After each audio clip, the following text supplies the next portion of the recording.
ओम साईं राम। आज का साईं वचन बाबा कह रहे हैं, मेरे बच्चे,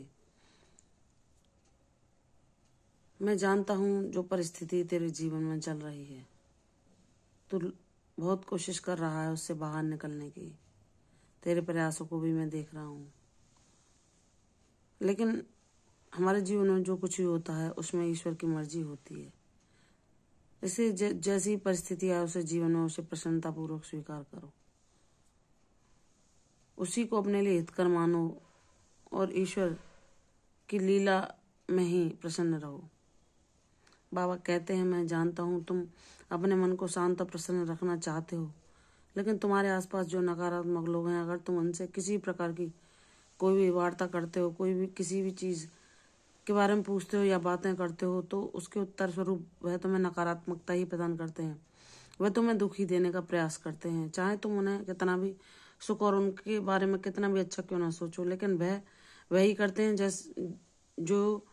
जैसी ऊर्जा वह रखते हैं, और उनकी वह ऊर्जा तुम्हें इस कदर हानि पहुंचाती है कि तुम उनके उन बातों से दुखी होकर उनकी ऊर्जा में उलझ कर रह जाते हो। उनके बारे में ही सोचते हो कि मैं तो इनके साथ सब कुछ अच्छा करता हूँ, फिर ये किस कारण मेरे साथ बुरा करते हैं, किस कारण मुझे दुख देते हैं, किस कारण लाख प्रयास करने के बावजूद भी ये मुझे नहीं समझ पा रहे कि मैं तो किसी के लिए कोई भी बुरी भावना नहीं रखता, हर किसी को अपना सब कुछ देने के लिए तैयार रहता हूँ।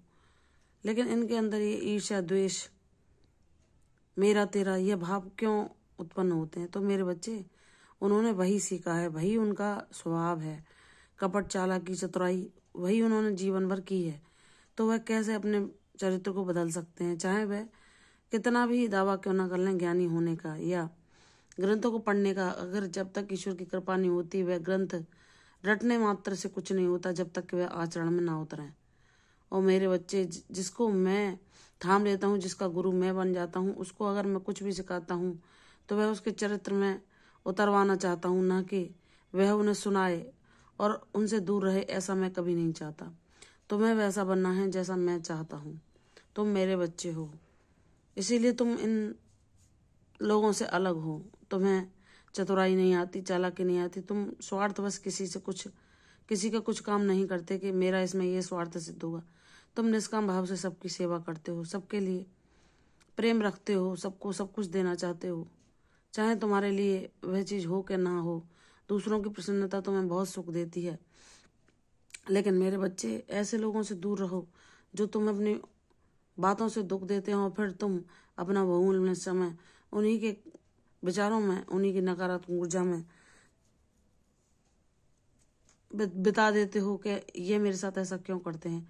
मेरे बच्चे, मैं तुम्हें एक ज्ञानवान बनाना चाहता हूँ कि पिछले जन्म का कुछ प्रारब्ध है, जो ऐसे लोग तुमसे जुड़े हैं, उनका कुछ तुमसे लेना देना है, तो वो जो दे रहे हैं देने दो। उनका व्यक्तित्व ही वैसा है, वैसी ऊर्जा वाले हैं।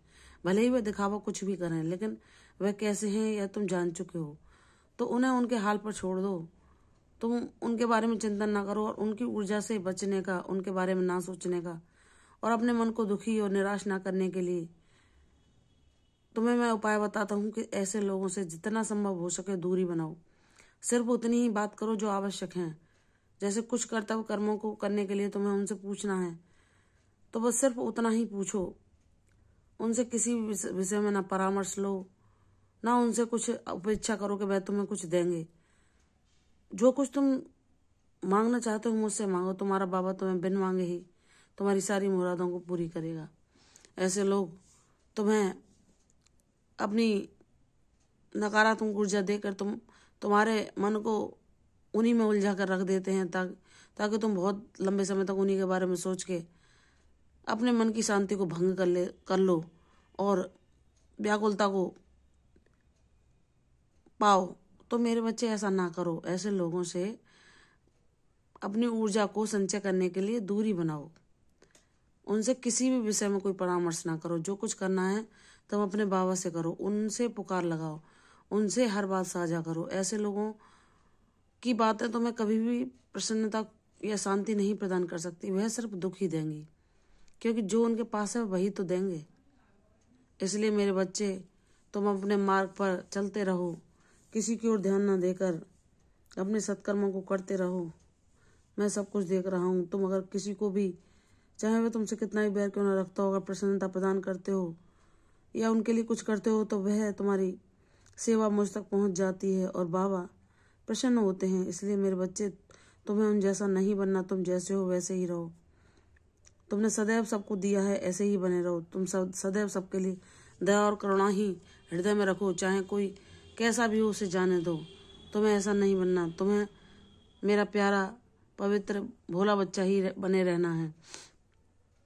तुम्हें सत्य मार्ग पर ही चलना है।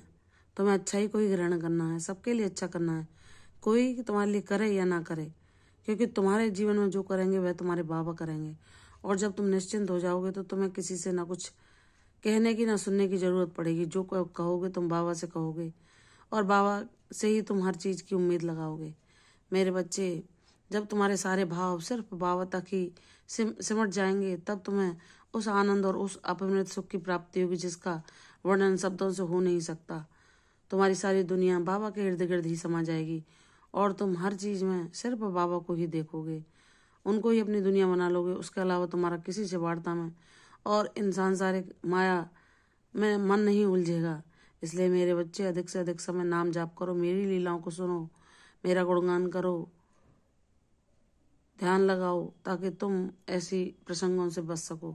मुझ पर विश्वास करो, भले ही तुम्हें अभी कुछ भी नहीं समझ में आ रहा, सब कुछ अपने बाबा पर छोड़ दो। बाबा जब करेंगे अच्छा करेंगे, भले ही देर हो रही है, लेकिन सब कुछ तुम्हारे हित में होगा, सब कुछ शानदार होगा। तुम्हारी जीत ऐसी शानदार होगी जिसकी गूंज जो तुमसे ईर्ष्या रखते हैं, द्वेष रखते हैं, उनके कानों तक भी अवश्य पहुंच जाएगी। बाबा तुम्हारे जीवन में ऐसी लीला करेंगे जिसकी तुमने कल्पना भी न की होगी। वह तुम्हारी तकदीर में वह सब लिख चुके हैं जो था भी नहीं। इसलिए अपने बाबा पर विश्वास करके आगे बढ़ो, सब कुछ संभव होगा, सब कुछ सुखमय होगा, सब कुछ तुम्हारे हित में होगा। सुखी रहो, यशस्वी भव। कल फिर आऊंगी साईं भजन के साथ, तब तक के लिए ओम साईं राम।